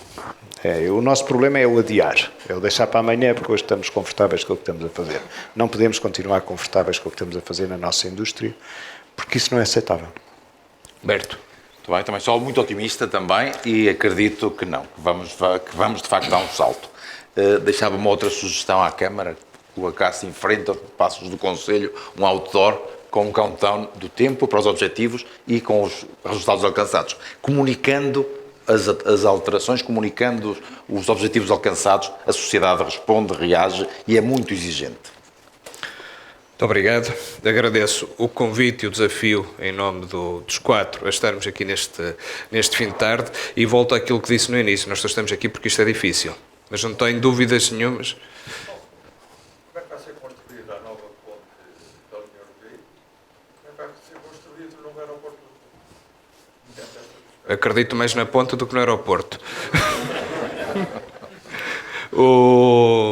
Estava só a dizer que isto é difícil porque estamos, e eu também defendo que isto não vai lá com avanços sucessivos, como se fazem as pontes. Isto vai lá com uma mudança radical e também acredito que os profissionais e que o setor está preparado e sou daqueles que acho que o setor já mudou mais nos últimos 2 ou 3 anos do que talvez,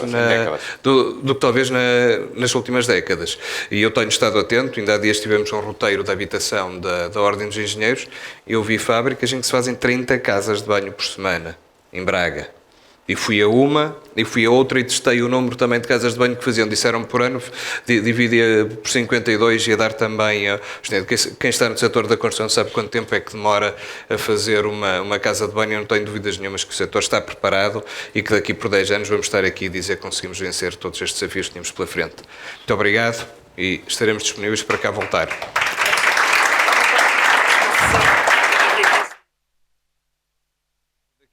Já me tiraram o pio também. O orçamento... Queres usar o meu? 15 dias. Aqui o comandante diz que a próxima sessão é daqui por 15 dias, no mesmo local e à mesma hora. E a sobre? Circularidade do sistema alimentar. A circularidade do sistema alimentar. A Câmara paga o jantar no fim.